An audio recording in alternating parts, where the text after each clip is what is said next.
what methodologies they have used, what tools they have used, and even their findings. And now you establish a gap. That's chapter 2. And that's what is called literature review. Critical literature review. Which theories they have used, etc.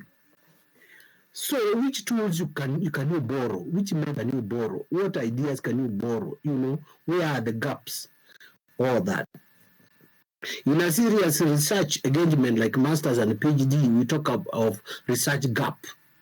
We talk of research conceptual framework, where you are looking at relationships, the relationships you have discovered from literature review that already exist, discovered by us, disputed by others, and now your study is going to build on that, which means your study will either build a theory, existing theory, or analyze data and try to propose one. So when you talk about hypothesis, you are proposing a theory because you want to say there is a relationship between this and this, and this relationship is significant, you see, at this and this degrees of freedom, at this and this levels of confidence, etc. So making conclusions or generalizations, you are now either creating a theory or building one that is already there. You see, by creating new theory, it means you are either criticizing one that exists in most cases, or you can come up with quite brand new ideas. Now, chapter 3 is all that what you have come up with. You want now to implement that in the field. Implementing that in the field, because chapter 2, you have done what we call secondary data collection. You've analyzed secondary data, what is already written and published. Now, chapter 3, you want to work out ways of collecting primary data, analyze it, so that now you beef up already known knowledge which you have gathered from chapter 1 and 2. I hope this is clear. As simple as that. You know, these other things, details, and there, just to give you more after this year, so that student you can learn more. Otherwise, what I have said is exactly that. Now, this chapter 3, you cannot talk about it without talking about research philosophy. And research philosophy is like a belief. Okay, assume the whole world is full of research philosophies. Okay, just the same way, the best analogy I can give here is religious beliefs. Somebody is Christian, another one is Muslim, another one Buddhist, another one African, you can call them witchcraft, because the whites liked calling it that way, but they are not. They are just religious practices. So like that. So now, that conviction, that belief, how reality and the truth exist is very important. How you are going to solve the problems you have discovered in chapter 1 and 2. You see? Why? Because here you want to choose the truth. So, people in their convictions, religious convictions, choose the way to approach God and solve problems. There are people who choose to sacrifice human beings, and they will tell you they are still just sleeping. And they think after doing that, they talk to God and God listens to them. Now you see why it is important. This is what we are calling research philosophy. There are others who believe they take weed and sing and they blow and they do this, and now they are worshiping. And God listens to them, called Rastafaris. There are others who think they must sing and dance and they fall down and they tell you all manner of things that spirits are working on them. The others who just walk like me and you, sober, you go kneel before God, even sometimes just very quietly, and you walk out and you have worshipped. There are others who, you see, the research philosophy is an orientation. Which orientation do you take? What do you believe in? How do you believe this problem can be solved? And now it will dictate the tools you use and so forth. So all the choices you make in chapter 3 are based, they start from research philosophy. Now, research philosophy helps you to come up with research design. You see? Research design, a blueprint of I'm going to identify population, something called population. And from the population, I'm going to sample. From the sample, minister tools called questionnaires. With the questionnaires, I'm going to, the questionnaires can be open-ended questions or closed-ended questions or a mixture of that. I'm going to, instead of using questionnaire, I'm going to do observation. I'll do an observation guide to tell me how I will observe, whether it's at night, whether it's in the evening, where I will do it, etc. So that I save time and I follow a clear way of doing this, clear procedure. Or I'm going to interview people on one-on-one instead of giving them the questionnaires and I come questionnaires and I come and collect later. Or I'm going to record them with a video, you know, and maybe even their audio. Then I can analyze that later. Because if it's a dance, a ceremony, I may when I'm observing something, maybe something else is happening another side, and it's related to what I'm observing, and I have only 2 eyes. How can I observe everything? And I'm involved in the dance. So the best thing is to set a camera somewhere. Then I'll go and analyze, including myself, how I was behaving. So all that is in this level. And then you even decide how many questionnaires, to how many people, for how long, and how will I realize what I get there, which tools do I use. All that is chapter 3. So chapter 3 is just about that. And now these are the details you can see here. Research philosophy, you know, the question of how does reality, the truth exist? What can I call the truth? You know, how do I know the truth? How do I make sure that the truth is not interfered with? And because of that, now you can see, because of research philosophy here at the outer skin of this onion here, because of philosophical orientation, either positivist, realism, interpretivism, pragmatism, you know, because of that, then we can use that to have an approach. The approach may be deductive, inductive, or one that falls in between the two, depending on how much you go this way or how much you go this way. So, abduction. Then, even as you take that approach, is now based on the approach you take, even if it's a mixture of all this, you will have to have a kind of research type. You see, you will have a research type here. You know, methodological choice. Whether you are going to be mono method, qualitative, mono method, quantitative, etc. So here we talk about quantitative versus qualitative, and whether it will be how many methods are mixed methods or a single method.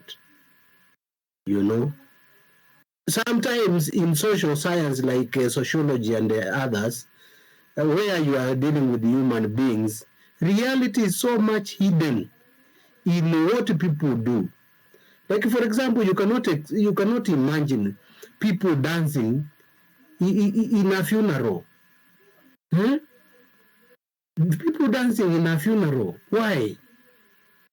A funeral is someplace someone has died.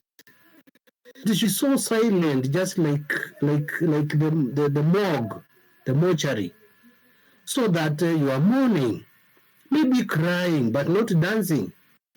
People dance. So because of that, now you will realize there are times we have to mix methods, because if we don't do that, the reality will escape. Then, based on which choice we have made now, we have the strategy we are going to use. So from this domain here where you are seeing this kind of gray or white, this is where we have now what we call research types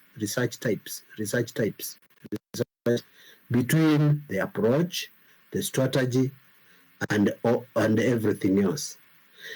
What are we concerned with? We are concerned with the data. Data is the whole thing. How we collect it and how we analyze it. This is the whole thing that has made us to begin so far here, going all the way, because reality exists in the facts. And those facts are then in data. And the data will give so much fact which you can't get until you analyze. So the more data we analyze and it's saying the same thing,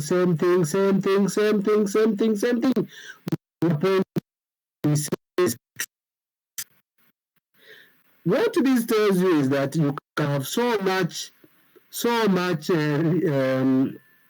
fact, but still you don't have the truth. Like for example, now we have so much fact about COVID-19, but the truth about COVID-19 is yet to be known. How will it be known? Through more and more data being analyzed until the level of truth is almost 90%, 100%. Okay, we never achieve 100%. Only God knows. Only God has 100% truth about reality. Sometimes, reality. But the nearer we come towards 100%, the more we say, now we know the truth. So research is about seeking the truth. And how do we do that? The scientific methodology, the scientific method, which is systematic, predictable, objective. All those, remember those characteristics. Now they are the ones that has made us to do all these many things for us to deal with this data here, which has hidden facts in it. Yeah, you can imagine if we did not analyze data over a period of time, we would be thinking the sun moves, but it's not the sun; it's the earth that rotates. The sun is just in one point, but we came to discover it's the earth that is rotating. So when I'm seated here now, we have rotated away from the sun. That's why darkness is coming. And the same rotation will take us to the light tomorrow. You see? Facts. And now, because we have done that for so many years and concluded the same, now it is the truth. You just need to sleep where you are. In 12 hours, you'll be in the light again. You sleep beyond 12 hours, you can wake up the same time now, and you think nothing happened. The earth did not move. Yes. So, I think with that, I'm almost through. Now, there are some important concepts that discussed within research philosophy.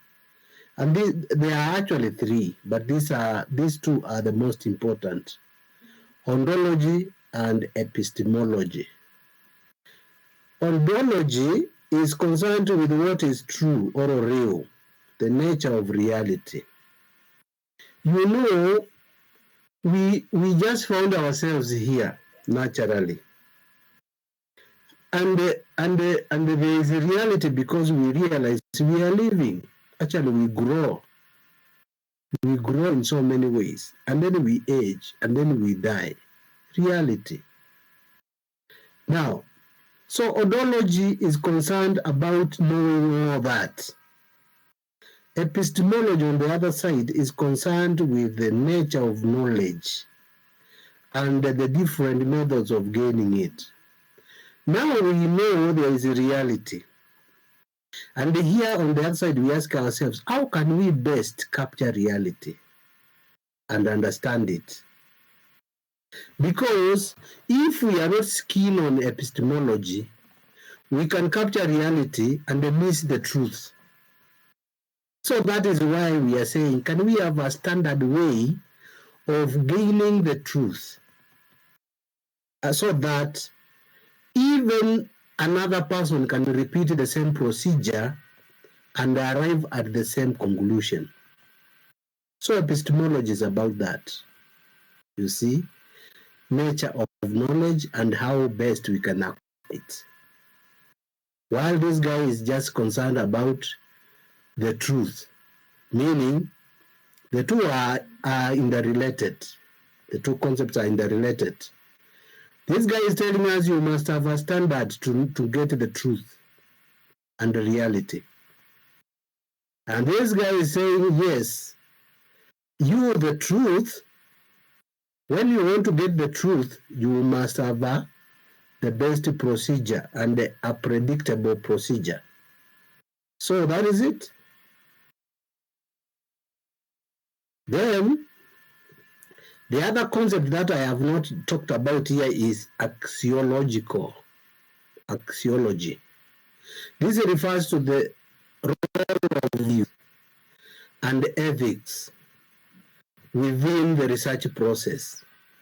So it's not just about epistemology that, hey, let's get it done. For us to understand human being, let us slaughter human beings.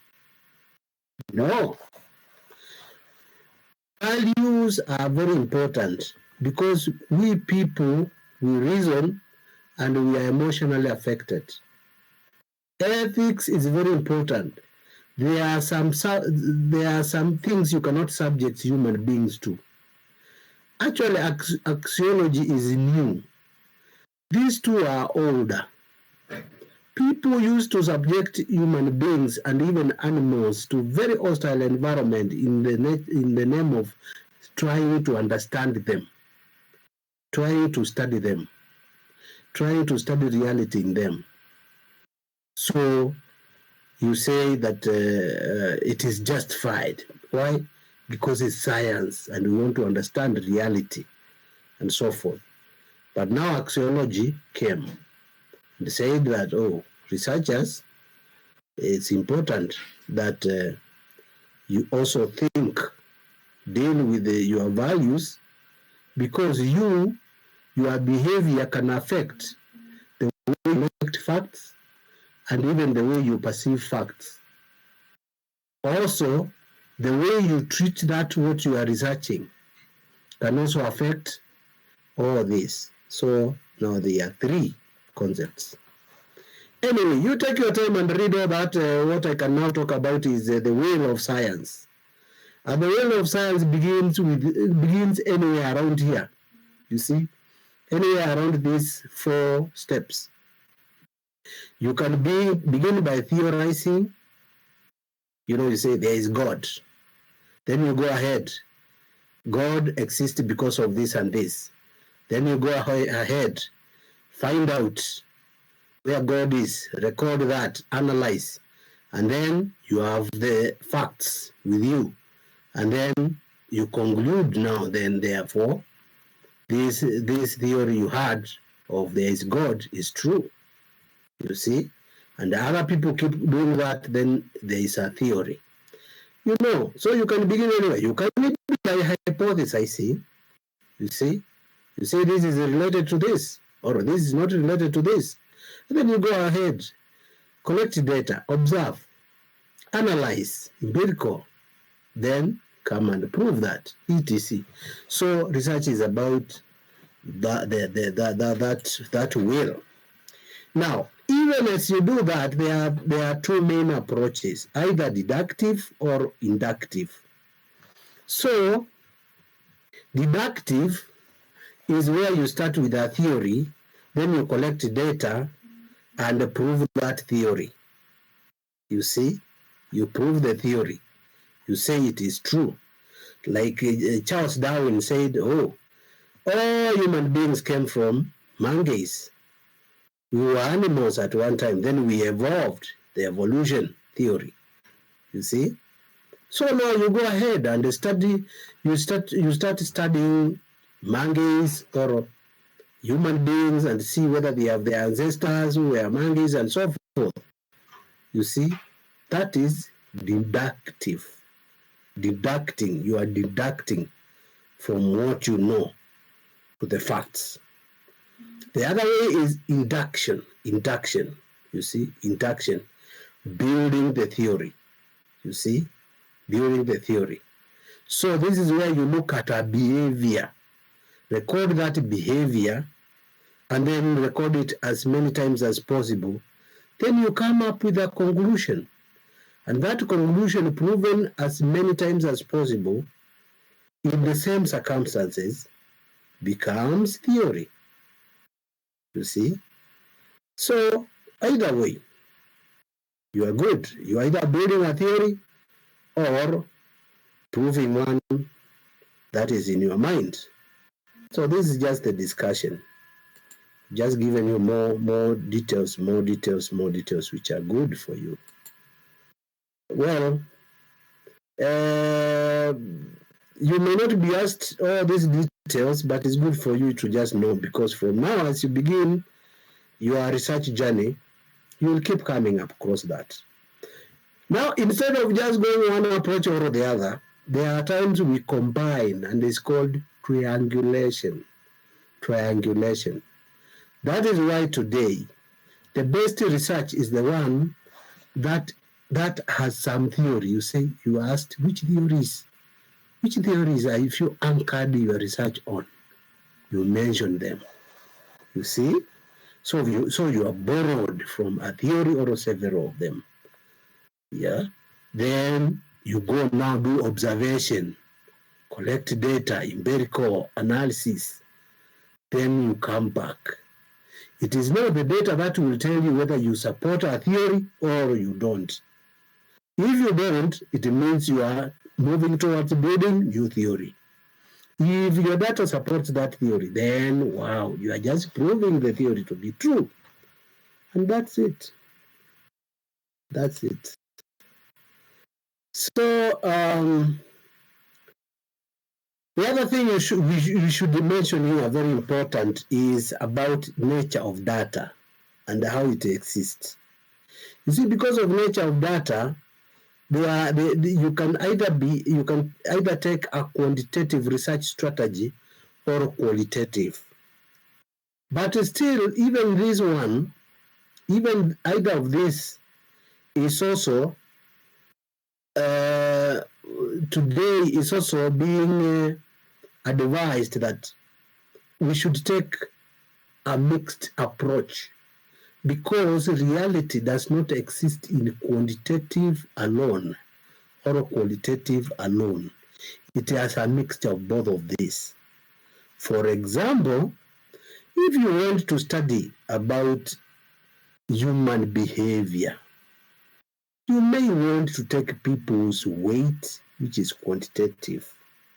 You may want to take people's age, which is quantitative. People's anything quantitative that you can measure and write down, which changes in a very systematic way from time to time. You know, But you also need to take qualitative data about people. You see, you will take qualitative data about people. Things like things that are behavioral, which are not easy to measure into quantitative level. So this question of quantitative versus qualitative is also important for you. And it is important because variables which have the facts exist. Variables which have the facts. One variable can display both qualitative and quantitative attributes. You see? So quantitative attributes are sometimes, sometimes we call them attributes, but let me say characteristics. The attributes can be categorical. They are usually categorical because they are not easily measured into continuous variables, you see. So we can only categorize them: male, female, good, bad, happy, unhappy, etc., like that. So when we want to quantify that, we use something called Likert scale, where we can say very happy, not sure, unhappy, very unhappy. So then now, through that spread, we are trying to quantify a qualitative characteristic of data. Quantitative is the easiest to deal with. Actually, quantitative data enables you to apply scientific method very easily and comfortably. But then you can miss a lot of truth and the facts because by concentrating on this, you ignore qualitative. You can imagine human feelings, opinions, etc. When you say, okay, those people have bought 10 kilograms of 10 kilograms of cassava because they are happy, you see, because they like cassava. But you have not asked them a question about how much do you like cassava, you see. So your conclusions may be so wrong. Maybe they are not buying the cassava for their own consumption. Maybe it is for some rituals or something else. Maybe they just buy it because you have found them carrying it and you think they consume a lot of it. Maybe they give it to cows. So both qualitative and quantitative data is important. So all this is just about, this is a simple test here, but with the answers for you to understand that, because sometimes students get confused. Now, measuring. The issue of quantitative and qualitative is about measurement. Why?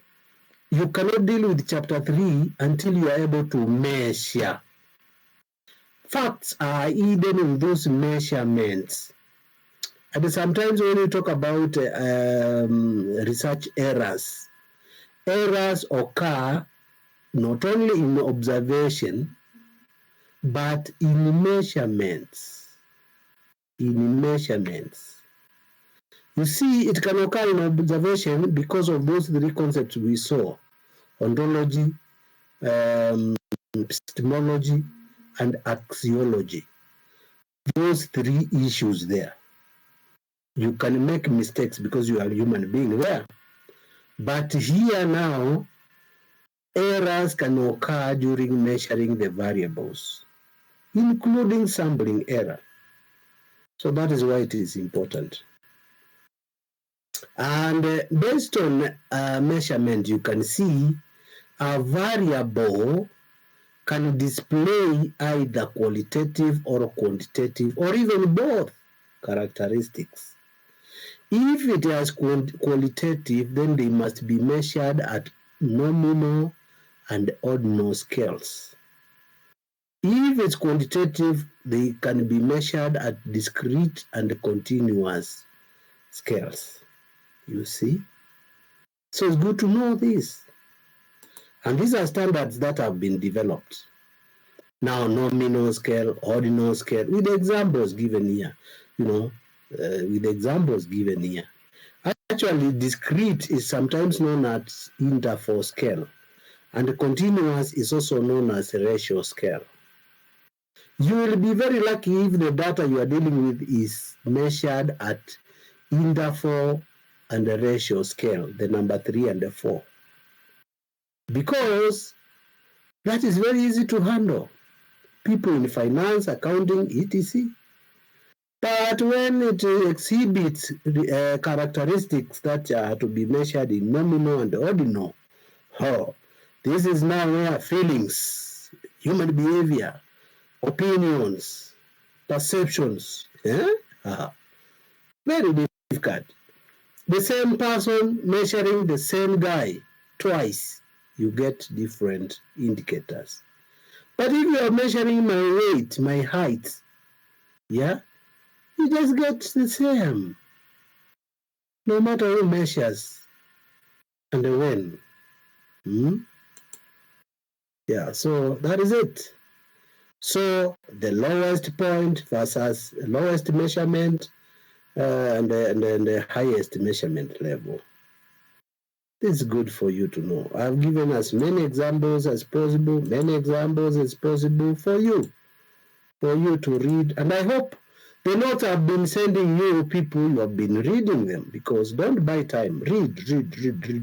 As you can see now, a summary here, the scale of measurement, and some things that you can do or you can't. The characteristics summarized here. No, yes. Can this be done? Yes, no.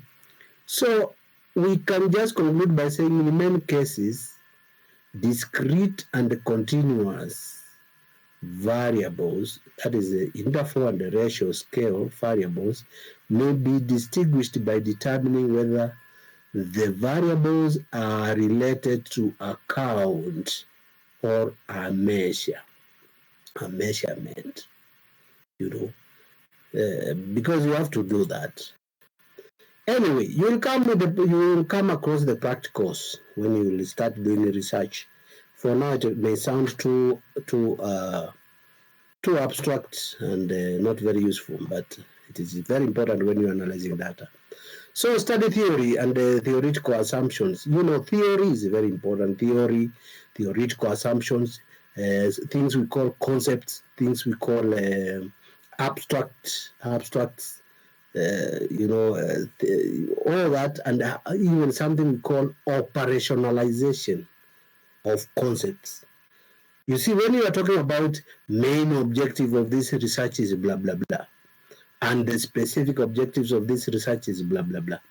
The specific, we say that because we want to reduce it into the level of measurability, measurability. But all that is about the assumptions we make about reality. The assumptions we make about reality is very important.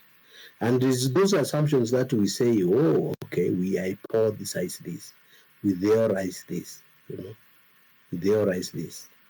Every theory has its weaknesses and strengths. That's why we talk about assumptions. What are you assuming? Sometimes even in statistics, we assume normal distribution, abnormally distributed data. And now the choice of tools are based on that. So when we are marking your work, imagination is quite important. Imagination, creativity is very important in research. Best researchers are the ones who are very imaginative and creative. So this is quite important because, like for example, the assumptions you make and the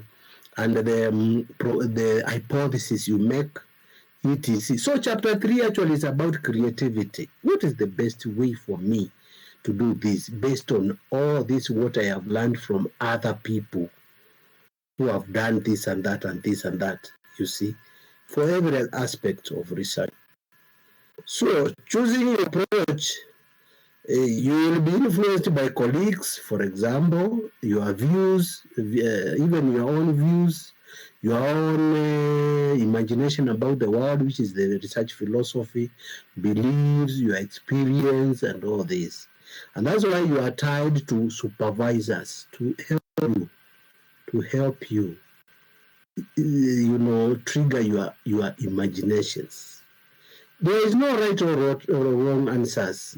Sometimes we even say that you have not failed in research, because you can propose something and you research, you find it is your assumptions are the ones that were wrong, because the data has finally spoken.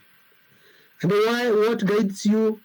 You are guided by answering 5 questions. What is your unit of analysis? What universal theory are you applying? How will the data come, and where will it come from? What sort of study are you going to do? Are you going to verify or falsify a theory? You see, this is now deductive versus inductive approach. So there are things that quantitative researchers worry about. There are things that qualitative researchers worry about, and so forth. So the idea is today we talk about mixed methods, triangulation, because either one of the orientations cannot do on its own. Well, that's how abstract this thing can become, and I think we have to stop there today. I don't want to pump you too much and then you are lost for good. So today we will stop there. We'll continue with chapter 3 for like 2 sessions, because we do it in one. It can be too heavy for undergraduate. So let me hear questions and comments from the floor.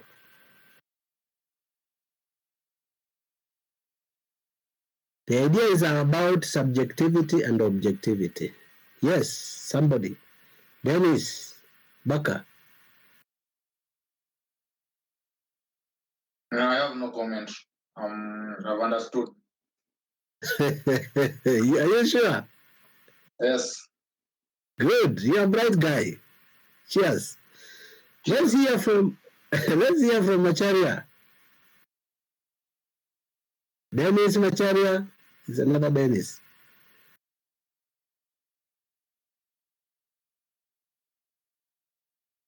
Macharia.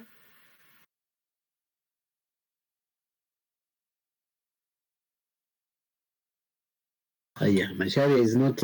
I'm not hearing Macharia. I don't know whether you can hear Macharia. Maybe ameenda Kusharia ni kutafuta.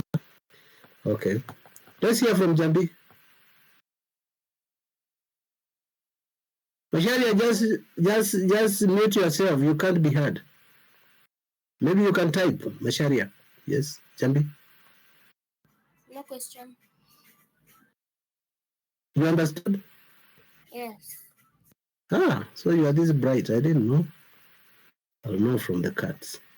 Let's hear from Mina. Humphrey. Question, comment?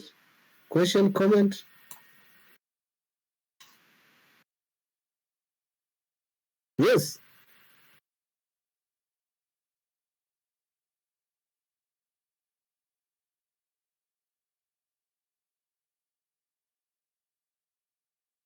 No, the problem is this is the only hour I have.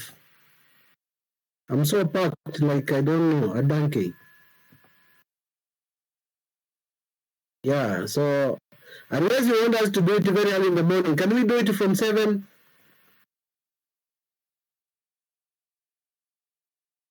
No, 7.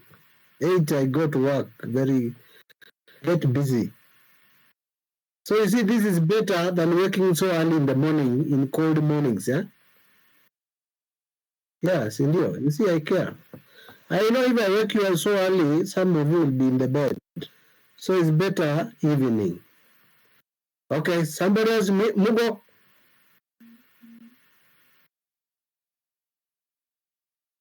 Mugo, do you have a comment? I'm okay. I'm okay.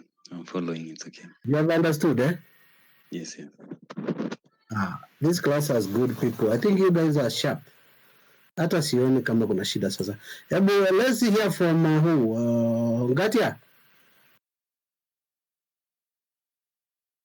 Agnes?